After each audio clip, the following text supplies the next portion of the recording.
छोटे बंदर ने पानी पीने का नाटक किया, लेकिन असल में उसकी नजरें पानी में हो रही हलचल पर थीं। अगले ही पल पानी में एक अजीब सी लहर उठी जो धीरे धीरे कॉन्ग के पीछे पहुंच गई। कॉन्ग, जो कि एक बहुत ही अनुभवी और खूंखार योद्धा था, उसे तुरंत इस खतरे का एहसास हो गया। जैसे ही उसने मुड़कर देखा, वह हैरान रह गया, क्योंकि वह कोई और नहीं बल्कि गहरे समुद्र का एक ड्रैगन था। ड्रैगन ने कॉन्ग पर पागलों की तरह हमला कर दिया और उसे काटने लगा। इसी बीच मौका पाकर छोटा बंदर किनारे की तरफ भाग निकला, यह सोचकर कि उसने कॉन्ग से पीछा छुड़ा लिया है। लेकिन कॉन्ग आखिर जंगल का राजा रह चुका है। जब 18 टेंटाकल्स वाला विशाल ऑक्टोपस उसका कुछ नहीं बिगाड़ सका, तो यह छोटी सी ईल क्या चीज थी। अगले ही पल हवा में उड़ती हुई एक कुल्हाड़ी आकर गिरी। बंदर वहीं रुक गया और तभी उस समुद्री ड्रैगन का कटा हुआ सिर भी जमीन पर आ गिरा। साफ था कि उसने कॉन्ग की ताकत का गलत अंदाजा लगाया था। हैरानी की बात यह थी कि कॉन्ग ने मन में कोई दुश्मनी नहीं रखी, बल्कि उसने उस ड्रैगन के मांस का एक हिस्सा फाड़ा और छोटे बंदर के साथ शेयर किया। असल में कॉन्ग मार काट की जिंदगी से बहुत थक चुका था। इस समय उसकी सबसे बड़ी इच्छा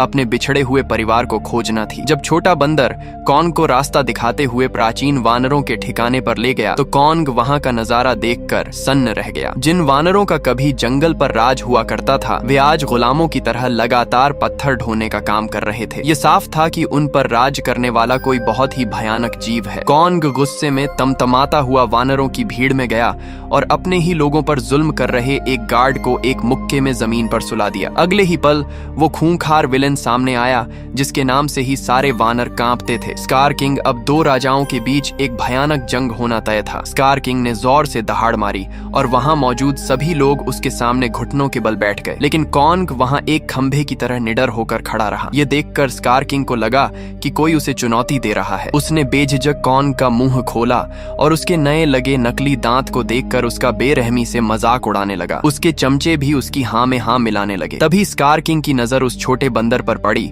और उसे समझ आ गया कि वही कॉन्ग को यहाँ लाया है। गुस्से में आग बबूला होकर स्कार किंग ने उसे मार डालना चाहा। छोटे बंदर की माँ उसे बचाने के लिए बीच में आ गई और भीख मांगने वाली नजरों से देखने लगी कि वह उसके बच्चे को छोड़ दे। लेकिन अगले ही पल स्कार किंग ने उसे लात मारकर नीचे खौलते हुए लावे में गिरा दिया। यह खौफनाक मंजर देखकर कॉन्ग गुस्से से पागल हो गया। दोनों की भयानक दहाड़ के साथ राजाओं की यह जंग शुरू हो गई। स्कार किंग ने सबसे पहले हमला किया और अपनी हड्डियों वाली चाबुक कॉन्ग की तरफ उछाली। कॉन्ग संभल नहीं पाया और लड़खड़ा कर गिर गया। इससे कॉन्ग का गुस्सा 7वें आसमान पर पहुंच गया और उसने अपने भारी भरकम मुक्कों से हमला शुरू कर दिया। कॉन्ग की ताकत के मुकाबले स्कार किंग ज्यादा फुर्तीला था। उसने छलांग लगाते हुए कॉन्ग को खूब परेशान किया और अंत में कॉन्ग के पीछे आकर अपनी चाबुक से उसे कसकर जकड़ लिया। लेकिन स्कल आइलैंड का योद्धा इतनी जल्दी हार कहां मानने वाला था। कॉन्ग ने अपनी पूरी ताकत लगाई और स्कार किंग को पीठ के बल जमीन पर दे मारा। स्कार किंग के चमचे कॉन्ग पर हमला करने ही वाले थे कि स्कार किंग ने उन्हें रोक दिया, क्योंकि उसके पास एक बहुत बड़ा हथियार था। स्कार किंग के हाथ में मौजूद क्रिस्टल चमकने लगा। अंधेरे में से रोंगटे खड़े कर देने वाली आंखें दिखाई दी। पलक झपकते ही 10 मीटर तक की जमीन बर्फ में बदल गई और तभी वहां एक विशालकाय जानवर बाहर निकला। यह लेजेंडरी शिमो थी। यह वही खूंखार जानवर है जिसने कभी अपने दम पर पूरी धरती को हिमयुग में धकेल दिया था। स्कार किंग ने शिमो को कॉन्ग पर हमला करने का इशारा किया। शिमो हमला नहीं करना चाहती थी,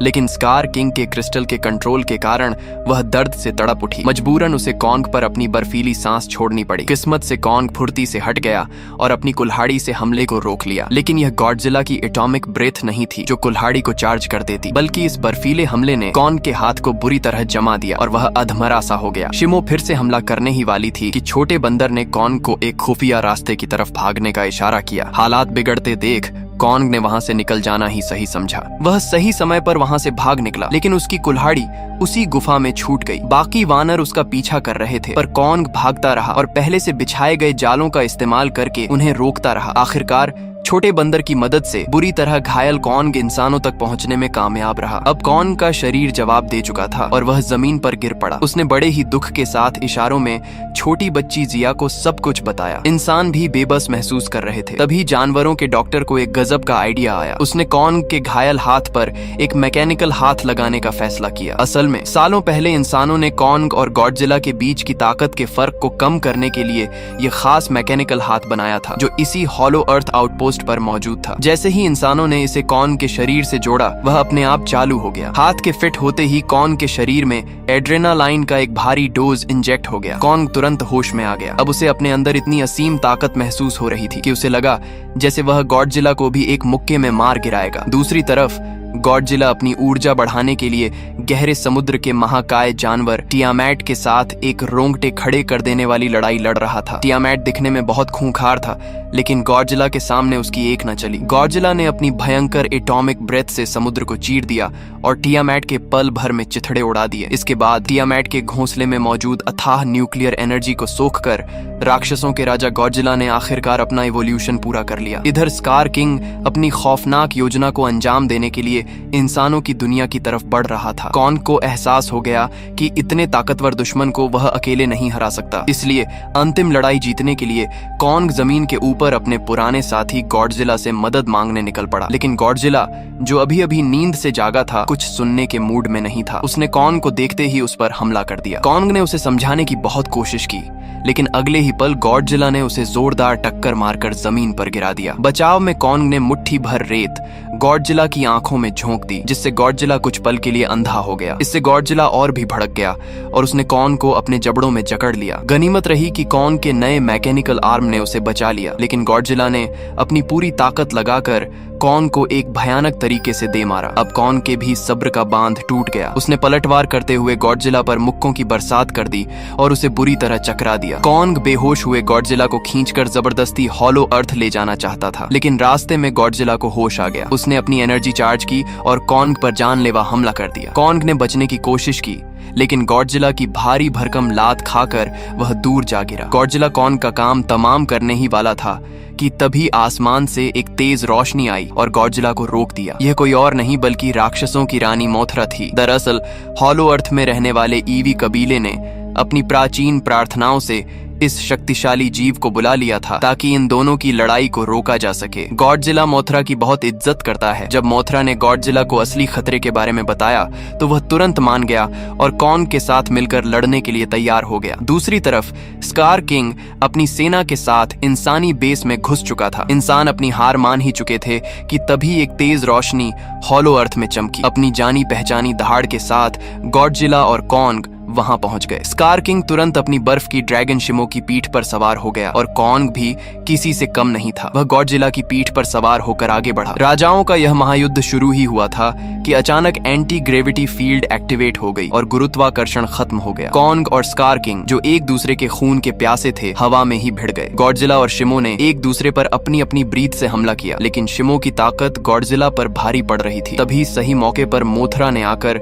शिमो के मुंह पर अपना जाला फेंका और दोनों भाइयों की मदद करते हुए स्कार किंग के बाकी चमचों को भी ठिकाने लगा दिया। इसी बीच गुरुत्वाकर्षण वापस आ गया और सभी जमीन की दुनिया की ओर खुलने वाले पोर्टल में गिर पड़े। कॉन्ग ने अपनी कुल्हाड़ी से खुद को रोकना चाहा, लेकिन पोर्टल का खिंचाव इतना तेज था कि उसकी कुल्हाड़ी वहीं छूट गई और तभी अचानक समुद्र में भयंकर लहरें उठीं और पलक झपकते ही पूरा पानी जमकर बर्फ बन गया। अगले ही पल बर्फ का सीना चीरते हुए स्कार किंग और शिमो वहां प्रकट हुए। अपने सिर पर उड़ते हेलीकॉप्टर और नीचे भागते चींटियों जैसे इंसानों को देखकर स्कार किंग को लगा कि अब उसका राज आ गया है। उसने अपना क्रिस्टल निकाला और शिमो को पूरी दुनिया को जमा देने का आदेश दिया ताकि धरती पर फिर से हिमयुग आ जाए। शिमो यह नहीं करना चाहती थी, लेकिन क्रिस्टल के दर्द के कारण वह मजबूर थी। स्कार किंग अभी अपनी ताकत का घमंड दिखा ही रहा था कि कॉन्ग ने आकर उसके मुंह पर एक ऐसा जोरदार मुक्का मारा कि उसके 3 टन के दांत टूटकर बाहर गिर पड़े। कॉन्ग मुस्कुराया।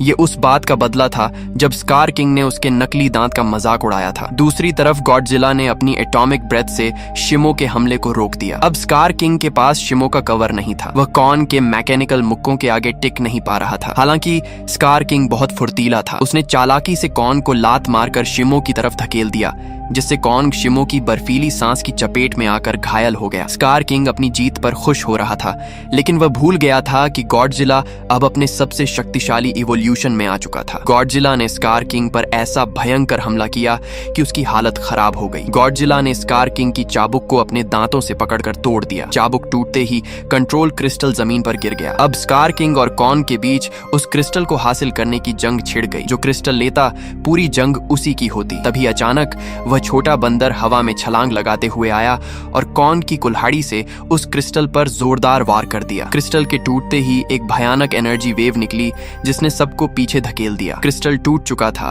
और स्कार किंग का खेल खत्म हो गया था। शिमो अब आजाद थी। गॉडजिला के एक इशारे पर शिमो ने वह किया जो वह हजारों सालों से करना चाहती थी। शिमो ने अपनी पूरी ताकत से स्कार किंग पर बर्फीली सांस छोड़ी और उसे एक आइस क्यूब की तरह जमा दिया। कॉन्ग ने हवा में उछलकर जमे हुए स्कार किंग पर एक जोरदार वार किया और उसे चूर चूर कर दिया। अंत में गॉडजिला ने आसमान की तरफ मुंह करके अपनी भयंकर एटॉमिक ब्रेथ छोड़ी जिससे शिमो द्वारा बनाए गए बादल छंट गए। आसमान साफ हो गया और इंसानों की दुनिया एक बार फिर बाल बाल बच गई। और यहीं इस कहानी का अंत हो जाता है।